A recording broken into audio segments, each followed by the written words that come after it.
Bismillahirrahmanirrahim, dear students. Today we are going to start lecture number 13 of group theory. In this lecture, we are going to discuss about kernel of phi and its related theorems, examples, and embedding and cyclic groups. So we start the lecture with the definition of kernel of phi. He is saying that let phi from G to H be a homomorphism. Dear students, in previous lecture you were briefly in detail discussion about homomorphism, isomorphism, automorphism and etc were made. सो अगर आपको कोई confusion है about homomorphism तो आप lecture 12 में उस चीज़ को देख सकते हैं। सो फाई क्या है? एक मैपिंग है from a group G to subgroup H, be a homomorphism. Then kernel of phi, kernel of phi क्या है? Is the set of elements of capital G. ये जी के उन एलिमेंट्स पर मुश्तमिल एक सेट है which are mapped to identity element of H, कि जिनको हम क्या करते हैं? Identity element of capital H पर मैप करते हैं। क्या मतलब है? फाई देखें, आपके पास एक होमोमॉर्फिज्म है तो फाई क्या करेगा? फाई कैपिटल जी के एलिमेंट को एज ए इनपुट करेगा और आउटपुट आपको एच में फेंकता जाएगा।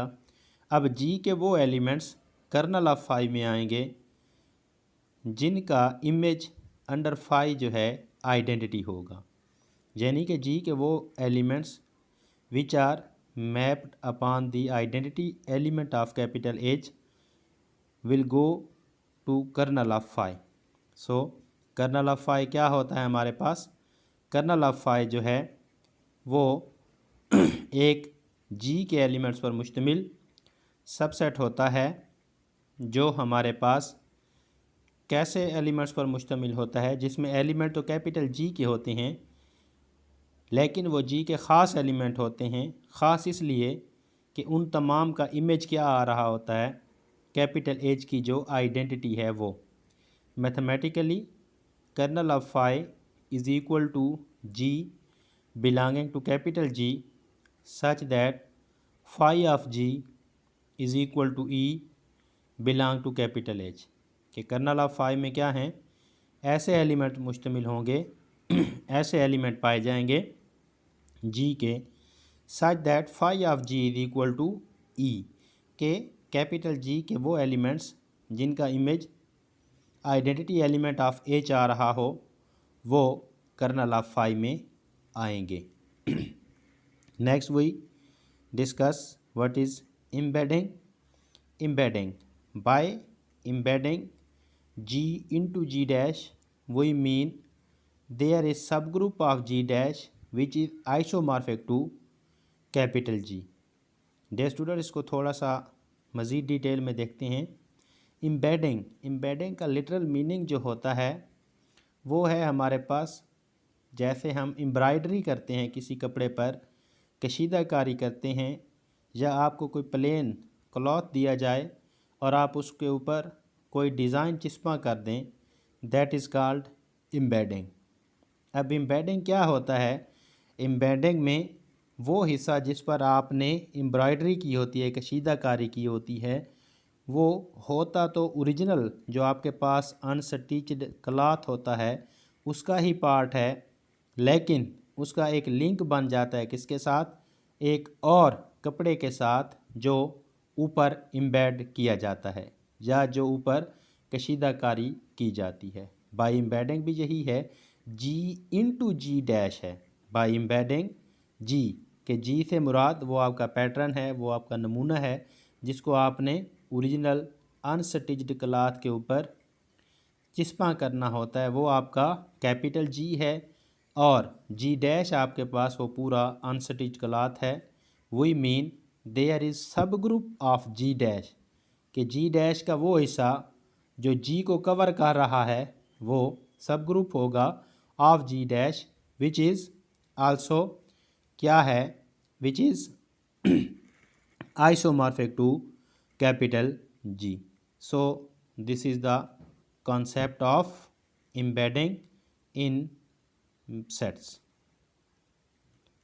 So after that there is a theorem. In this theorem he is saying that let Z plus set of integers under addition and set of non-zero real numbers under multiplications be two groups.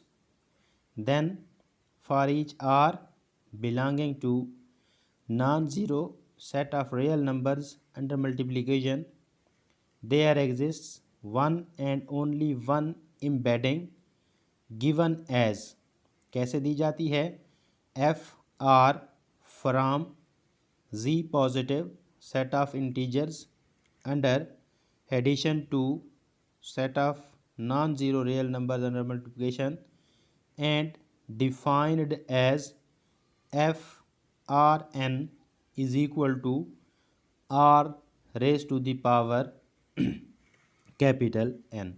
तो ये हमारे पास क्या है, embedding की गई है किसकी, set of integers under addition की upon set of non zero real numbers over the operation of multiplication. तो हर, अगर आप गौर से देखें तो आपके पास आर के एलिमेंट्स को आप मुख्तस करेंगे, क्या होगा, अब v पॉजिटिव है, सेट ऑफ इंटीजर्स हैं, इंटीजर्स को वो क्या करेगा, एज इनपुट लेगा और आउटपुट कहाँ पर फेंकेगा, set of non zero real number के ग्रुप में फेंकता जाएगा। जैसे डिफाइन किया गया है F R N is equal to R raise to the power N, कि आप एन क्या करेंगे, कोई स्पेसिफिक करेंगे और सेट ऑफ रियल नंबर में से भी कोई रियल को फिक्स करेंगे, एन को वेरी करवाते जाएंगे, तो आपके पास आर की पावर 1, आर की पावर 2, आर की पावर 3, आर की पावर 4, ये क्या होता जाएगा, हर आर के लिए आपके पास there exist one and only one embedding, एक मखसूस एम्बेडिंग बनती जाएगी। फिर आप दूसरा आर लेंगे, तीसरा आर लेंगे, हर आर के लिए अलग अलग से आपको एम्बेडिंग मिलती जाएगी। So that was the theorem. Next we are moving toward very important theorem of Cayley table.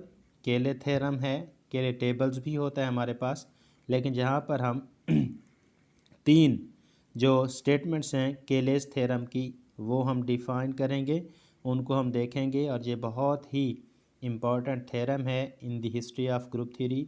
तो इसकी स्टेटमेंट को आपने अच्छी तरह से समझना है और इसकी प्रैक्टिकल जो एग्जांपल्स हैं इंशाल्लाह वो भी आगे डिस्कस होंगी। सो डे स्टूडेंट्स, इसको आपने अच्छी तरह से ग्रैब करने की कोशिश करनी है। Statement number 1, every group is isomorphic to a subgroup of symmetric group.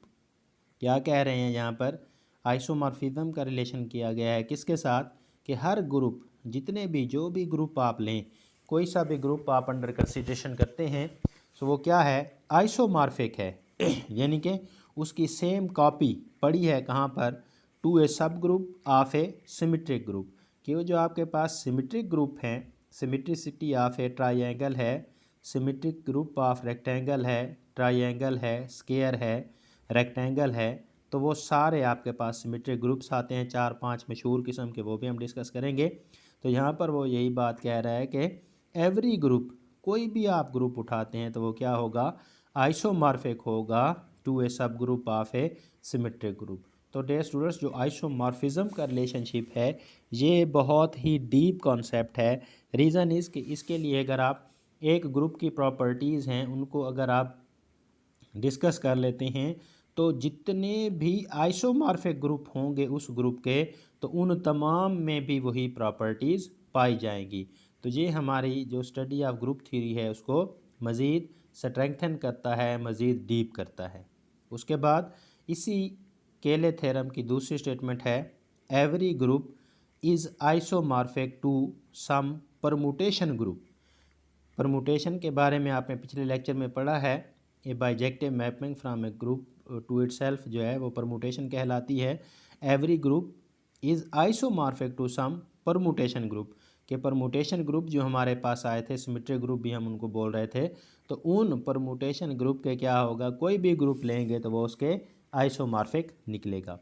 Any group can be embedded in A group of bijective mapping of certain set. ये भी वही अल्फाज चेंज हैं।